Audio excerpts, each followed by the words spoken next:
back to the second part of the second hour, Love, Guns, and Freedom, with Lucas Zanna, Michael, and Mike. We talked about the first hour about the working man combination pack for handgun and a carabine. We talked about the High Point 45. For $500 or less, you can get a great combo handgun and carabine that can pretty much, for the price of just one handgun. And I'm not talking about not even the fancy handgun, because if you want to go for a 1911, it's going to cost you probably at least double. A good 1911, at least it's $800. Think how much of value you have. For $500, you have a handgun. It may not be pretty, but it works, and a carabine. Okay? So now we talk about rifle instead. It's no more carabine. We're talking about something I consider rifle like chamber in 7.62. Okay? In 30 rounds, okay, 30 caliber rounds. So it would be 308, or would be in this case 7.62 by 39, AK47. Michael, did you ever shoot an AK47? I have not. Man, we gotta go shoot that, okay? And Michael at this point, I need to get to Mike. Let's do that. Michael Jr. Okay, Yeah, otherwise I Michael go Jr. crazy. Michael Jr. Did you ever shoot an AK47? Yes, I have. Good. So anyway, when we say AK-47, because I know the anti-gun people, they're freaking out. It is not really an AK-47. It's a semi-auto rifle that has some aesthetic features like an AK-47. That means the pistol grip, you got a 30 rounds mag, probably you got a flash hider. At the end of the day, it's like you were shooting pretty much a 30-30 lever action. Right. So we're talking about the same type of dynamic, at least ballistic, okay? Of course, you have the benefits that you have 30 rounds magazine and semi-auto. But at the end of the day, you have a semi-auto rifle with a pistol grip. That's it. But still, it has some great qualities. For example, AK-47, why is so famous all over the world? First of all, it's reliable. We know that. It's simple to train with. Let me get one. For example, I have one. Let's stay there. Okay. Is that American made? No, this is Romanian. Okay, they have some legal parts you need to import, and then other parts they are made in America, okay? Right. So the receiver, it's Romanian, and then the other parts, the American part, okay? Right.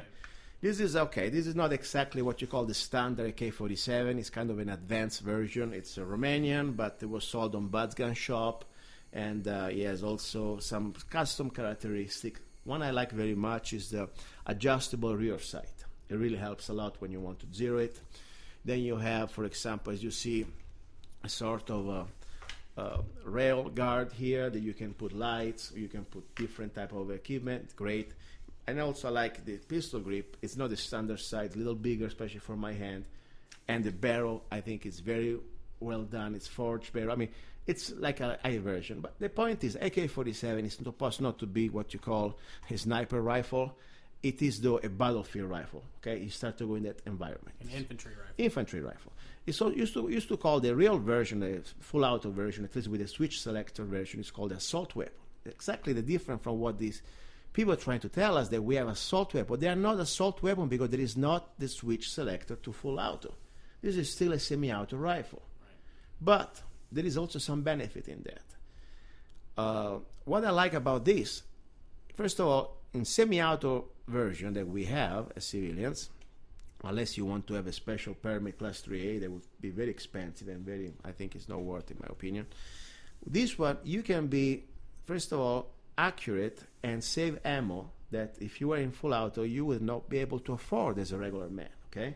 You're not the government. You cannot afford, 700 rounds for minutes. How many minutes can you shoot? Right. Unfortunately, you must do every round count, okay? So, K-47, in my opinion, is something that between from, let's say, 100 yards, let's say you got your carabine that we were talking about, you can go from 0 to 100 yards, that would be cover you. Then everything from 100 yards to 300 yards, this would kick in. Of course, if I have this one, I probably will stick with this one instead of even the carabine. I could use from 50 yards, everywhere where the pistol can pretty much stop, I go from the pistol to this one. So from 50 yards to 300 yards, I can pretty much control my environment. Right. What you have here, you got, first of all, 30 rounds of 7.62 by 39. Still a very affordable round, even in this market. Okay? For example, you can get the Russian stuff, okay?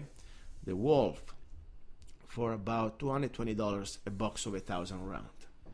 Used to be $80 8 years ago for a box of 1,000 round. Okay, unfortunately, those times are gone. But still, compare from if you want to buy, for example, 5.56, it would cost you probably even more than that.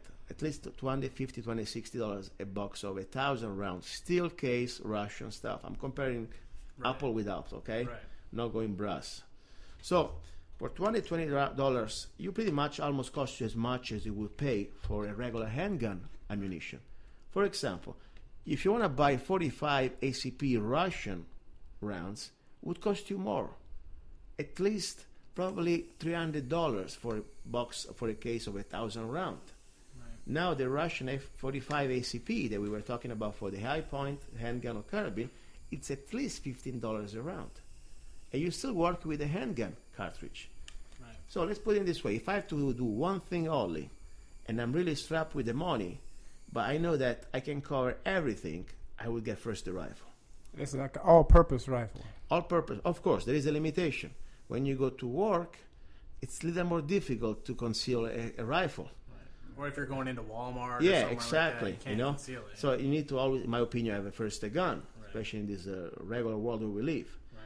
But if you had to go on the battlefield, if I had to have one thing only, I would start with a rifle like this. Of course, this is not the ultimate, perfection of marksmanship a rifle. But as I said, I'm not going to Olympic Games to do some sort of a competition target. I'm going trying to hit targets, moving targets. And this one, with this type of reliability you have, and also I like the fact that you got 30 rounds, and the ammo is a well-proven round. The 7.62 x 39, it's a very powerful, as I said, from, let's say, 0 to 300 yards, does the job, okay? And it's more than just personnel, it's just more than flash. It's not like the 5.56 that is good on flash, but then when you got a wall, even a dry wall with some studs, you may start to lose it and splash it around. This goes through, okay? And you can stop cars, trucks, and things. Right. So it's a good compromise. So they use this in Iraq and Afghanistan. Oh, yeah. I mean, this is something that, unfortunately, many of our soldiers have been shot. And I tell you, if I had to go to war in a closed environment, and I don't need to worry about hitting, inches, I want to hit people moving around. I rather to have this one than a 5.56. I have much more firepower. Well, yeah, if we're talking about reliability, going back to that, the AK47, if you're in a situation, civil unrest, you're not going to have, a lot of time to take care of your gun Exactly. as best as you would Exactly. at peacetime. Exactly. So if you're on the run and you don't have time to clean it as much, Yeah. that thing will still shoot accurately. Look, it's very simple. Let me give you an example, okay? I mean, without getting any tools, chamber check, okay? And this one, by the way, it's a little more difficult because I have now, you see I have a scope on top. I have a red dot, okay? But pretty much, here we go.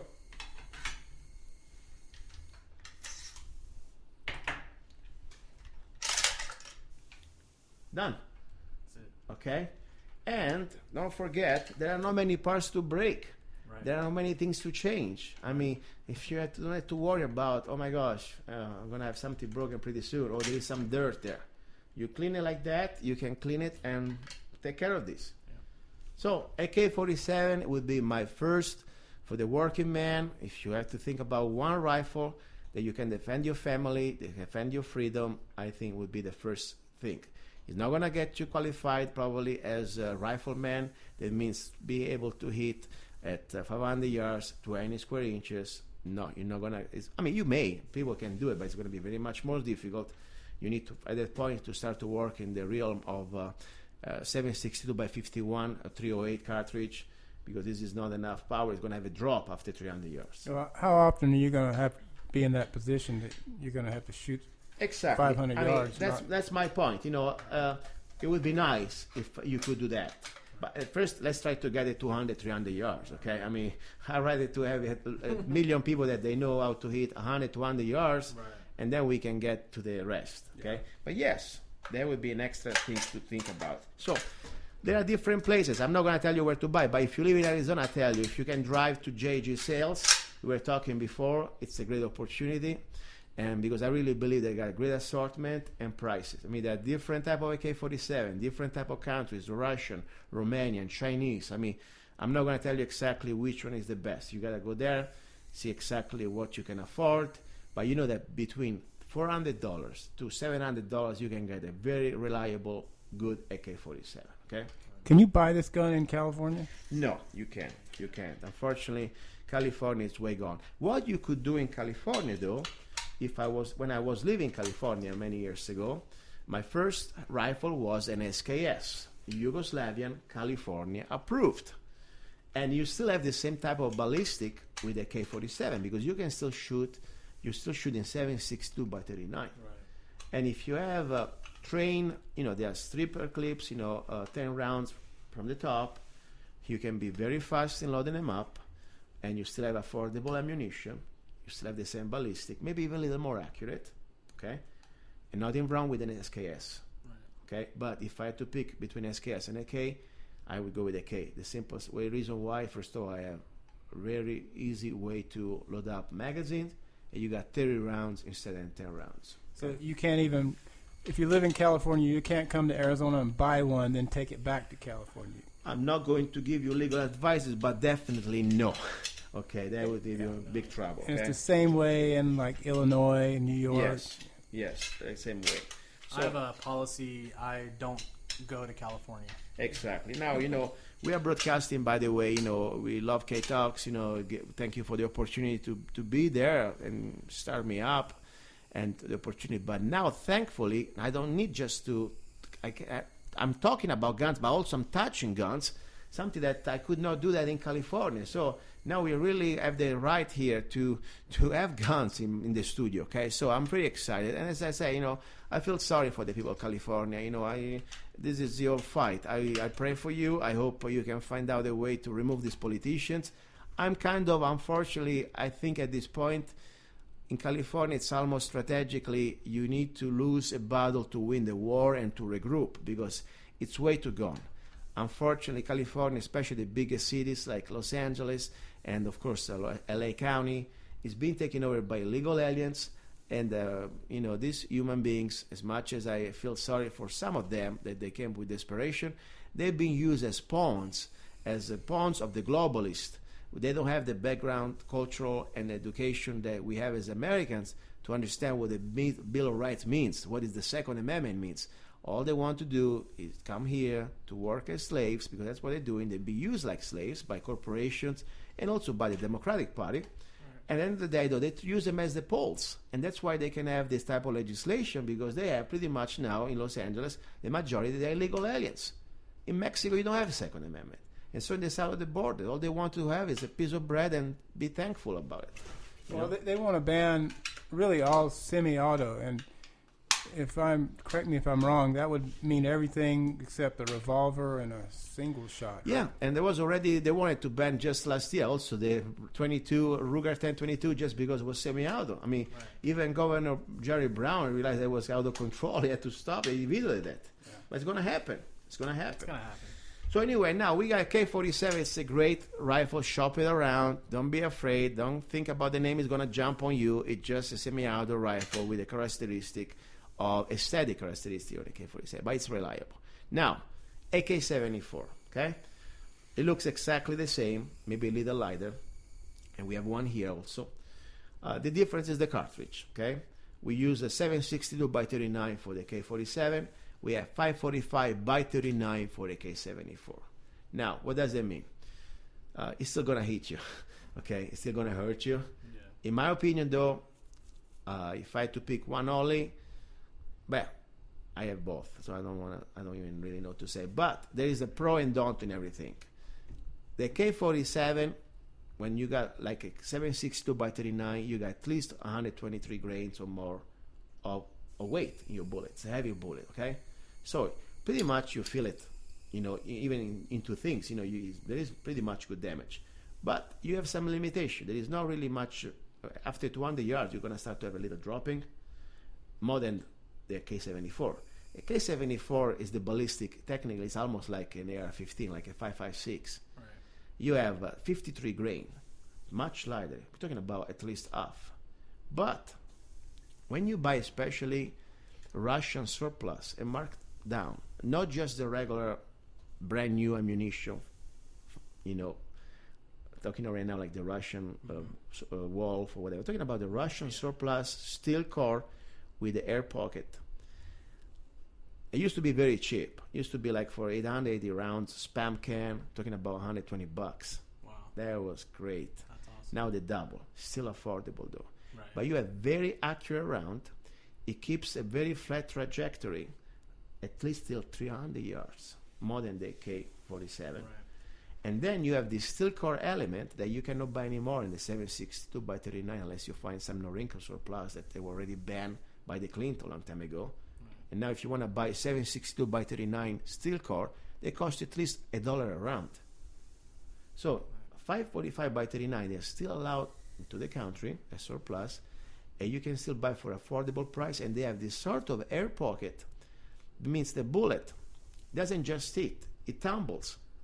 So on flash, even it's a very little grain, I mean 53 grain is like half of what 762 by 39 would do, is devastating. It can really incapacitate any type of animal on two legs. And having a steel core, it would guarantee that any type of threat behind the hard surface, like a steel, also a door or something, it would go through. Right. So you also got to understand that. I mean, if you are in a home environment and you're not on a war battlefield, probably I would say let's stick with as my first choice for the night, patrolling around my house. If I had to engage something, I would go with the carabine 45. Right. Because I know that I'm not going to go through 3 walls. It may have a much better chance to stop. When you say number 762 by 39, what exactly are those two numbers mean? It's the diameter. You know, it's diameter of the bullet and the length of the cartridge. Okay. And you will see it. You know, 762, for example, by 39. Then there is 762 by 51. Right. It's still the same type of diameter of the bullet, but it's a bigger cartridge. Right. Okay. So, for example, the 762 by 39 was a compromise to create something between the handgun submachine cartridge, like 9mm or 45, between that and the 762 by 54, or at the time was the 3006, because we didn't have 308 during World War II. I mean, the Russian came out with this cartridge. It was like a sort of they decided that most of they didn't decide, but they realized that most of the fights in the urban environment, they were pretty much between 100 and 200 yards. So they wanted to find a cartridge that was pretty much fit for the situation. So they didn't need to spend too much extra energy and weight. Because remember, if I have a 762 by 39, if I had to put 100 rounds of 762 by 39 in my pocket, it's going to have a weight. If I had to put 100 rounds of 308 or 762 by 51 in my pocket, it's going to be a little more weight. Right. And that's why, it's a compromise for that too, Right. So anyway, pretty much this is the situation. We have the AK47, we have the AK74. Same story. If you're in Arizona, or even if you're not in Arizona, if you can have an FFL dealer that can ship to you, great assortment on JG sales.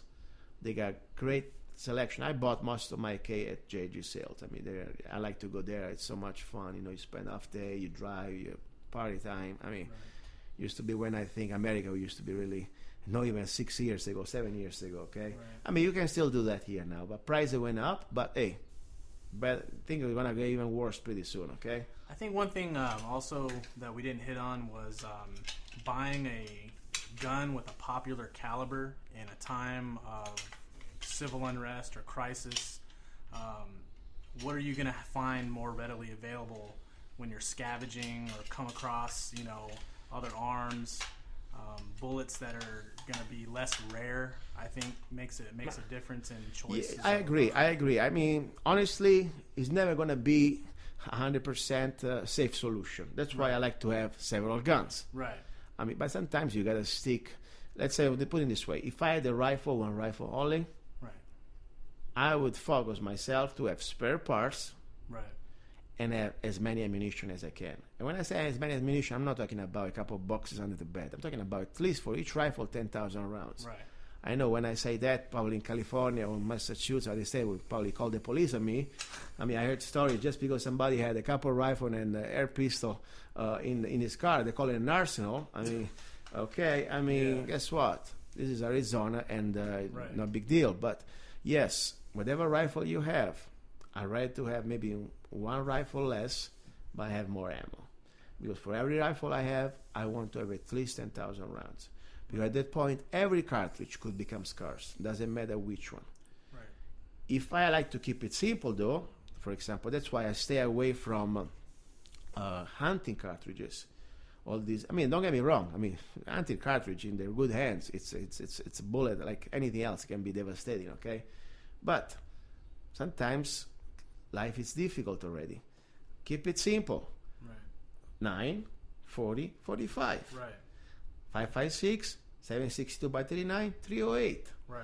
If you don't want 308, 7.62 by 54. Then, even simpler, if you're home, your budget allows you to have one rifle only, load it up. Let's say your rifle of choice is SKS or AK47, 7.62 by 39. Right. If you ever carry a gun in your home, let's say you pick 9 millimeters, and I think that we can talk about that next show, why I think 9 millimeters is a great caliber.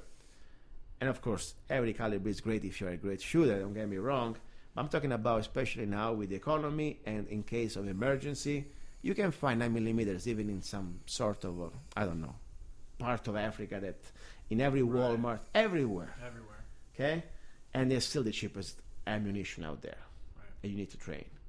And then you can say, okay, ballistically, the 9 is not the 45. We will talk about it next time. But this is not really true because now the new 9mm ammunition, especially with the new self-defense hollow point characteristic, is not just like 9mm from the Luger that they used to have from Right. World War II, okay? Completely another type of ammunition. So, but yeah, keep it simple. It's not much what you can find around. Today you can still find pretty much almost everything if you got some money. Right. Tomorrow you may find maybe some of this, some of that. So the idea, if you have resources, get more than one gun, get more than one rifle. But forget about that. If you still don't have one rifle, stick with one that you know that you can able to still have enough money to afford. And right now I say, the cheapest ammo out there for a real rifle, cheaper even the 5.56, is 7.62 by 39.